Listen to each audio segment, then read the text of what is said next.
Surprise! I am not in my home studio. I am here on set at Daily Wire Studios in Nashville, and we are breaking down some insane stories that happened over the weekend. Turns out the male gaze is back in advertising in America.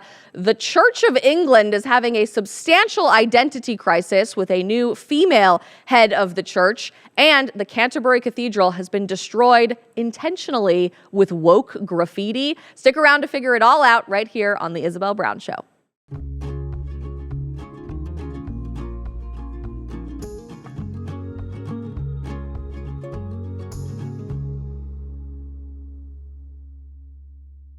Astonishing news for your Monday here on October 13th, 2025. CNN is bringing out the big guns to let us know that the male gaze is back in America, baby.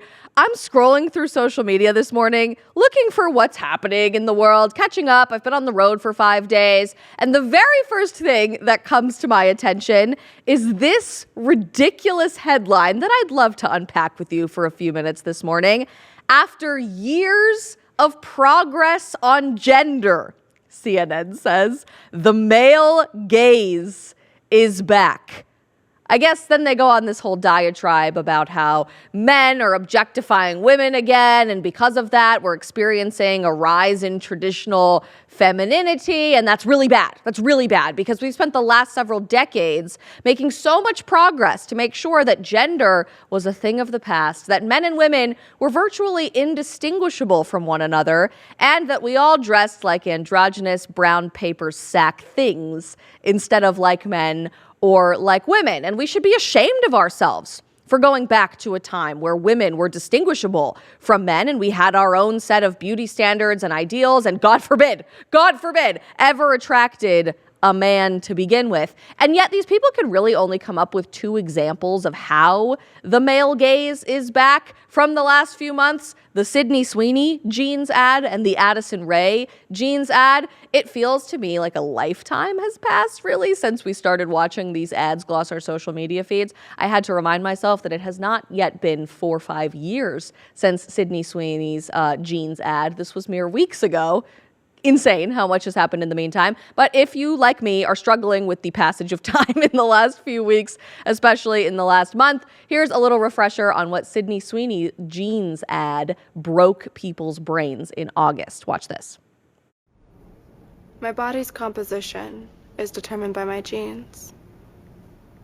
Hey, eyes up here. Sydney Sweeney has very keen. And Sydney Sweeney wasn't the only person to break the internet over jeans. Addison Rae had her own ad go viral as well.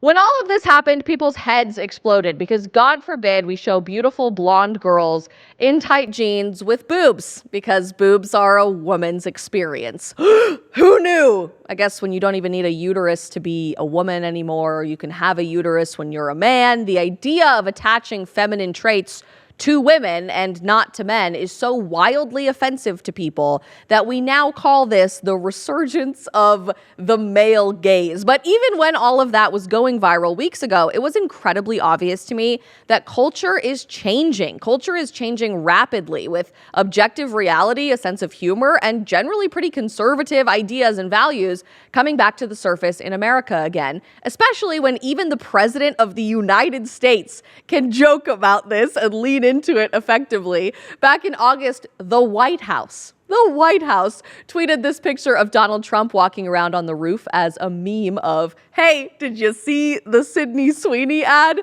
And everyone else started using ChatGPT and AI platforms to generate images of Donald Trump in his Canadian tuxedo jeans outfit, saying, not only does Sydney Sweeney have great jeans, Donald Trump has pretty great jeans too. Nobody likes plastic waste, but what about the plastics that you can't see? I'm talking about microplastics, tiny fragments contaminating our water supply. Shockingly, you might not know this, 94% of U.S. tap water contains microplastics, which is why we purify our water at home with Cove Pure, a powerful countertop filtration system that actually works. Why should you even care about this? Because disturbing new research reveals that there are up to 100 times more plastic particles in water than we ever thought before. Some are so small that they actually slip into your bloodstream. They invade your organs and they accumulate in your brain. The average person's brain today may now contain the weight of an entire plastic spoon in microplastics. In your brain. Let that sink in. And bottled water isn't the answer. Heat and sunlight make those bottles leach even more microplastics than our tap water. Those cheap pitcher filters like Brita, they don't remove the nanoplastics or most contaminants out of your water. They're basically Band-Aids on a bullet wound. Cove Pure is thousands of times more effective than Brita, removing up to 99.9% of contaminants, including microplastics, fluorides, heavy metals, PFAs, and more. We love our Cove Pure at our house, and it has made such a huge realm of difference in making sure that the water we drink tastes good and is 100% safe for our family to be drinking. Clean water is one of, if not the best investment that you can possibly make for your family. And because we have partnered with them for a limited time, you can get $200 off your purchase if you use our link covepure.com/Isabel. Don't miss out. $200 off is a big deal. That's covepure.com/Isabel to get $200 off. covepure.com/Isabel. It turns out, though, and maybe this is a newsflash to CNN, but they don't really cover the real news or engage in any sort of actual groundbreaking journalism, so we need to help them out this morning. I don't think that it's just the male gaze that's back. I think the female gaze is back in society too. Just as men are realizing that they like women who look like women, groundbreaking news, I know. Women are realizing that we are not really attracted to feminine men. We want men. Handsome men, men who don't apologize for being men. And if you recall, just after Sydney Sweeney had her jeans ad go incredibly viral for American Eagle, Gavin Castellano became the face of a Dunkin' Donuts ad that was essentially built around the same premise. Check this out. Look, I didn't ask to be the king of summer. It just kind of happened. This tan? Genetics. I just got my color analysis back. Guess what? Golden summer. Literally. I know. We all have things to say about Team Conrad and Team Jeremiah and The Summer I Turned Pretty, which apparently is over, but not over. We're getting a movie now. I know Jeremiah's character was a bit feminine on the show, but I digress. Different conversation for a different time. It is obvious to me that women are really into TV shows, commercials, social media influencers, and culture in general that is built upon the idea of men being men. What's insane to me is that this CNN piece is actually completely built around the idea that we're undoing their supposed years of progress on gender, when in reality, our culture is just reaffirming that men like women and that women like men. The only thing about the male gaze that's true is that men are not interested in androgynous they-thems. They like women with feminine features and long hair and boobs. Boobs. Shocking information. I feel like Clay Travis during that one news hit where everybody seems to have it go viral every 6 months all over again, that there's only a few things in life that have never let him down, boobs being one of them. That's the male gaze, and we shouldn't be shocked or upset or offended by that. And similarly, women like real, strong, masculine men, not men in dresses like Harry Styles on an album cover, or men in high heels wearing makeup like the cast of Queer Eye walking through the White House, but actual masculine men. And we're realizing it more by the day, by the way, the more of us that quit our hormonal birth control, and we realize we've been artificially attracted to feminine men for years or decades of our lives. Thank you to the big pharmaceutical industry. When businesses are starting to wake up to this, it's incredibly obvious to me that culture is changing even more rapidly and starting to cement itself in this resurgence of traditionalism. And I know we all might have things to say about the sexiness of the Sydney Sweeney ad or the unfortunate nods in that direction away from conservative culture, but Let's forget about that for a moment. Put a pin in that. The fact that we even can live in a society that uses the word woman again is a W. A win is a win for me, because businesses and culture alike are starting to realize that you cannot pander to the loudest minority, the people who are screaming in your face about how you are oppressive, you're misogynistic, you're a white supremacist, you're transphobic, you're whatever, for simply existing. These businesses can't keep pandering to them and still expect to stay afloat or to grow or be financially successful. This is obviously important marketing for the opposite sex, but I think it's important to say it's not just obvious marketing for the opposite sex, for the male gaze or the female gaze using the opposite sex as models. Brands are starting to realize the need to embrace legitimate beauty standards again for their own customer base. Just a few months ago, Fox Business ran a whole story about how Victoria's Secret is ditching woke models in order to prefer actual sexiness again. Read this headline with me. Victoria's Secret is ditching prioritizing wokeness over sexiness after what? Oh, after their sales dropped. Shocking, isn't it, that using androgynous, obese, ugly people to sell beautiful lingerie didn't work out as a sound business strategy over the years. I think it's interesting when we talk about specific businesses like Victoria's Secret in this vein as well, because so many people would say that they obviously were doing better when they weren't setting this unrealistic expectation of beauty, Isabel. But here's my response to that. Do I look like a Victoria's Secret model? No. And I never will. I am a stumpy 5'1". I stopped growing in the 6th grade. I just had a baby. I could afford to lose an extra 15 or so pounds, but I can be inspired by and appreciate feminine beauty standards and work really hard to achieve them in my own life, because beauty standards, contrary to everything women have been told for the last several decades, are not oppressive.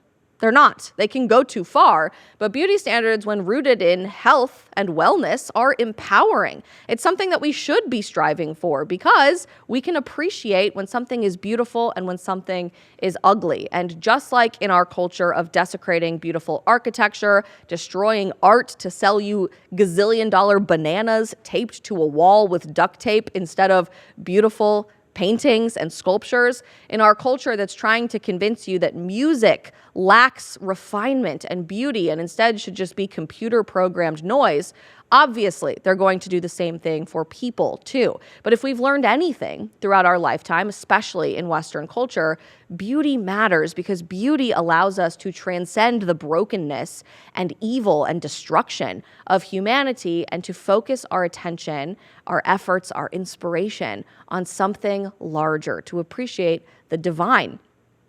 Insane that we can have that realization from a jeans ad or from businesses realizing that the male gaze and the female gaze actually matter to society, but we are in the era of common sense and objective reality making a comeback, and I, for one, am here for it.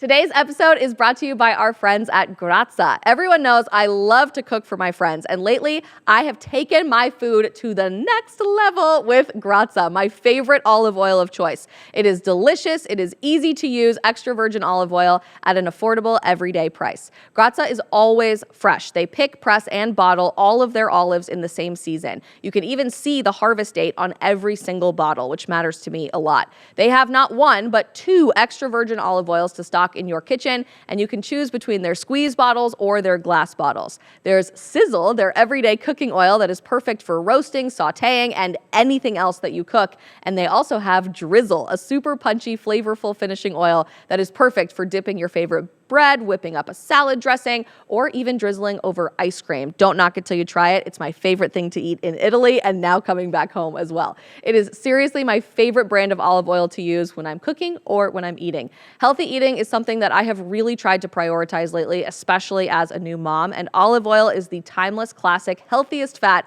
that I have added to my meals. It's wonderful for your heart health, your brain health, all around, just making sure that you are your best self every single day. From October 1st to the 21st, it's their famous annual site-wide sale. It's time to stock up on your favorite olive oil for the whole year. Discounts are automatically applied at checkout. Absolutely no code needed. As we're seeing businesses wake up to the reality that they can't keep pandering to the woke left, sadly, there are other institutions taking a much longer route to get there, one of them being the church, which sadly is very, very, very, very woke in Western civilization today. And I'm not talking about church with a capital C, obviously. I think generally, despite some interesting headlines over the past few years, I'm incredibly grateful for the Catholic Church remaining quite steadfast against a lot of the influx of woke in our society. But the Anglican Church is not faring so well. A few weeks ago, the very first ever female Archbishop of Canterbury was appointed. Her name is Sarah, and people are wildly unhappy about this announcement that came out about 10 days ago. Dame Sarah Molale has been announced as the first female Archbishop of Canterbury, which is essentially, behind the king or queen, the head of the Anglican Church. That alone, obviously, is not great, but it is especially worse when you start to consider the positions of this woman that now is responsible for leading the souls of every member of the Anglican Church. On abortion, for example, the Archbishop of Canterbury has gone on record saying, "I would suspect that I would describe my approach to this issue as pro-choice rather than pro-life." Head of the Anglican Church. Here she is ranting and raving about microaggressions. Listen to this. I would love to encourage women, which I do all the time, but there continues to be institutional barriers. We continue to experience microaggressions.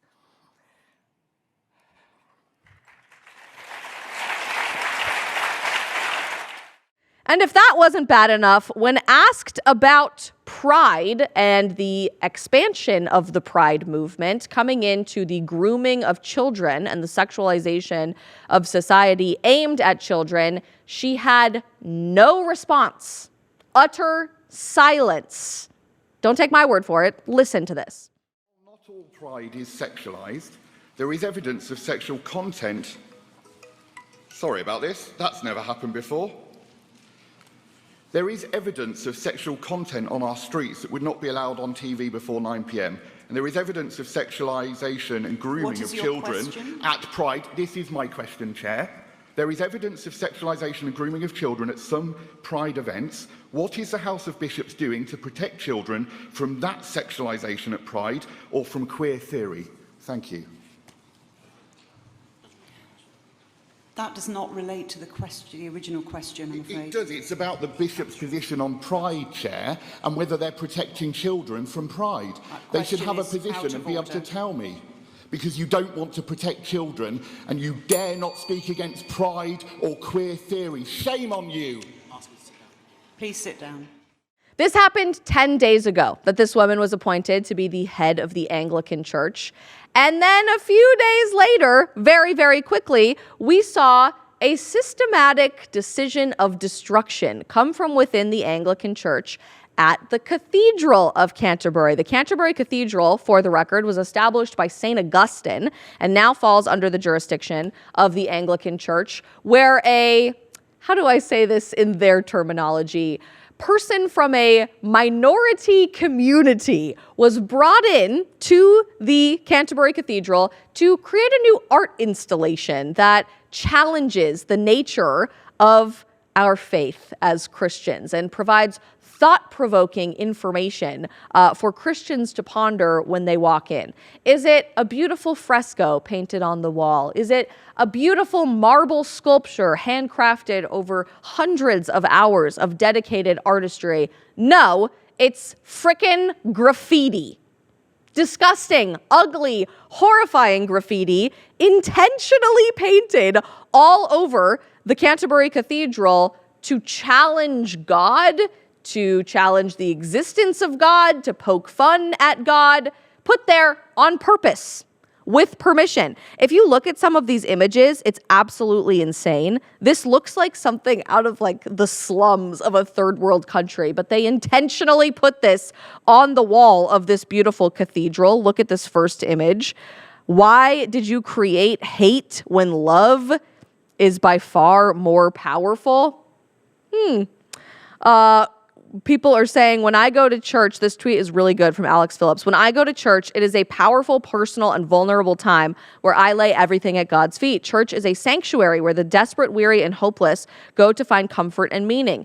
Imagine someone heartbroken, lost, and afraid, seeking sanctuary and being surrounded by gaudy graffiti questioning God's existence. What a cruel and senseless way to treat a believer. Sometimes, I would say all the time, it feels like the Church of England hates its own flock. And she puts this image: does our struggle mean anything? Graffitied on the wall. Are you there? Question mark. To God. Graffitied on the wall. The Canterbury Cathedral was built 1,425 years ago by hand, by people who desperately wanted to create a sense of immersion in the divine in our broken world. And our response to that now, nearly 1,500 years later, is to destroy this beautiful, sacred sanctuary with graffiti mocking the existence of God. Classy. There's videos being shared of this art installation by Tommy Robinson.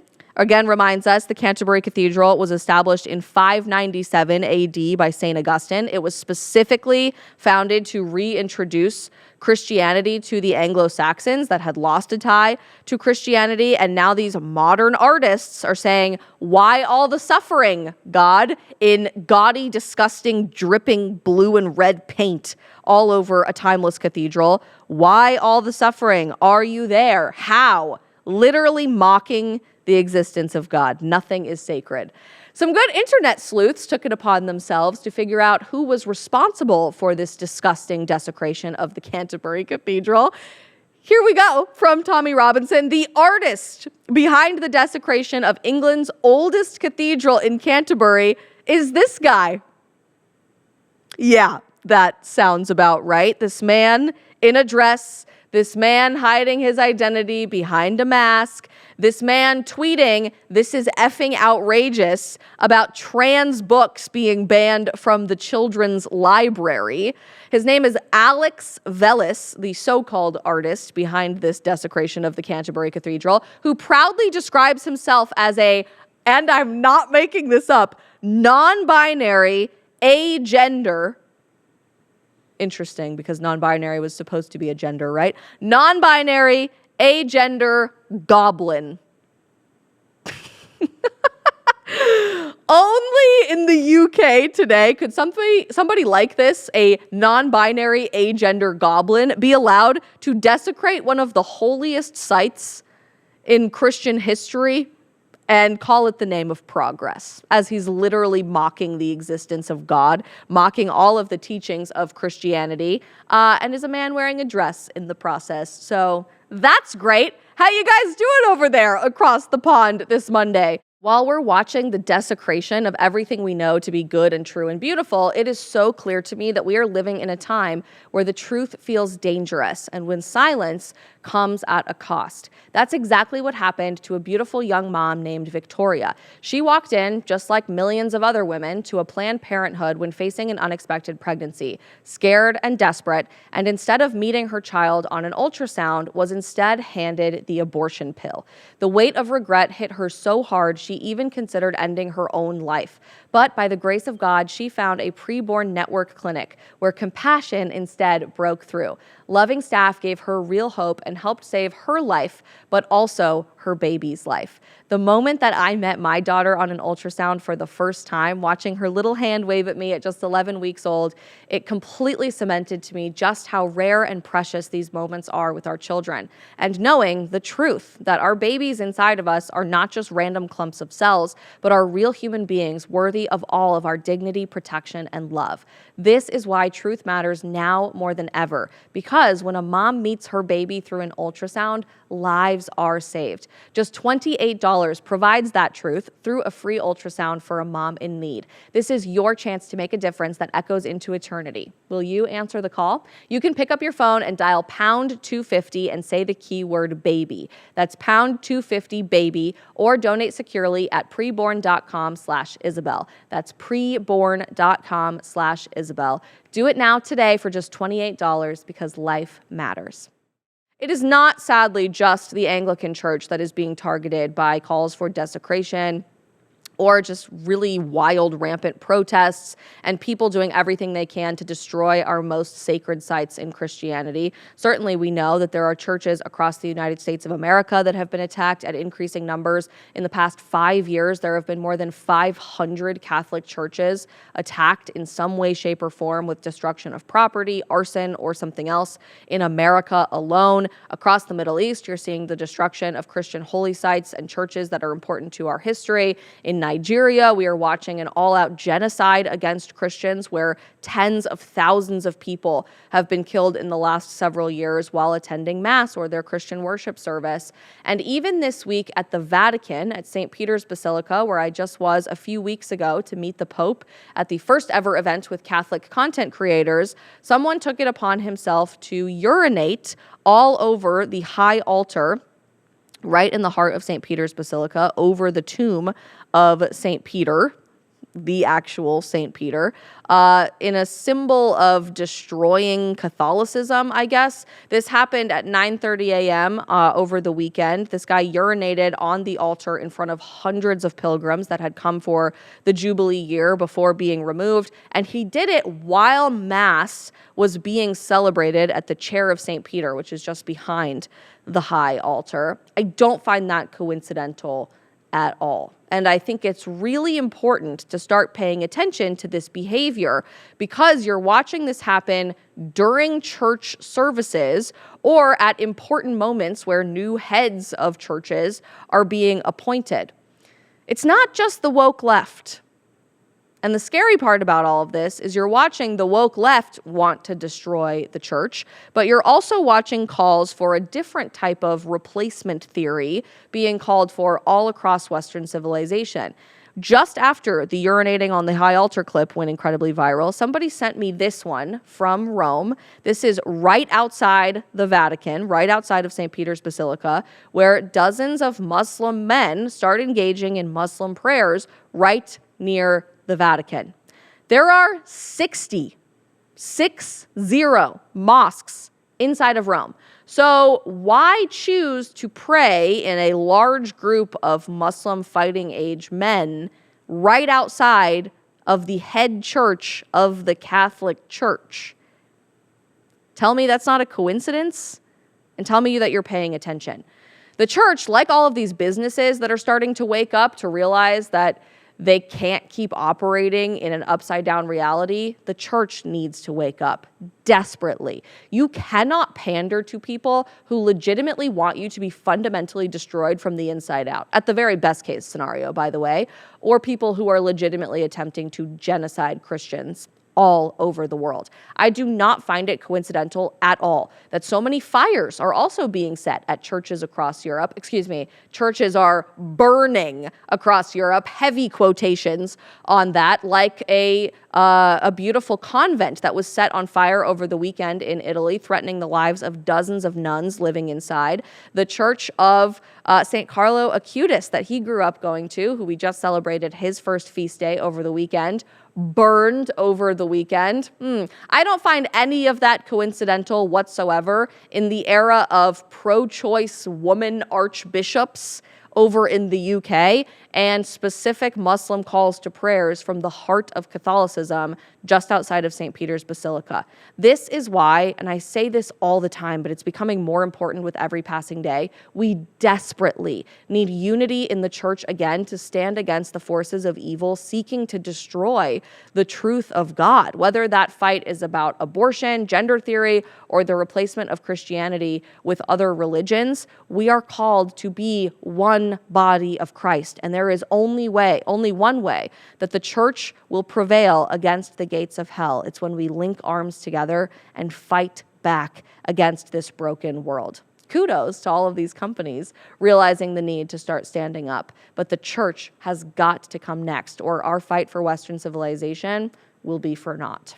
As I mentioned at the top of the show, I am here in Nashville at our Daily Wire studios today filming something extra special, a huge surprise to share with you guys on the show for tomorrow. So to make sure that you don't miss our special episode, subscribe to the channel or wherever you are listening. Make sure that you are following and downloading our podcast. We love you so very much. Thank you for all of your support of The Isabel Brown Show, and I can't wait for you to see what we have in store tomorrow.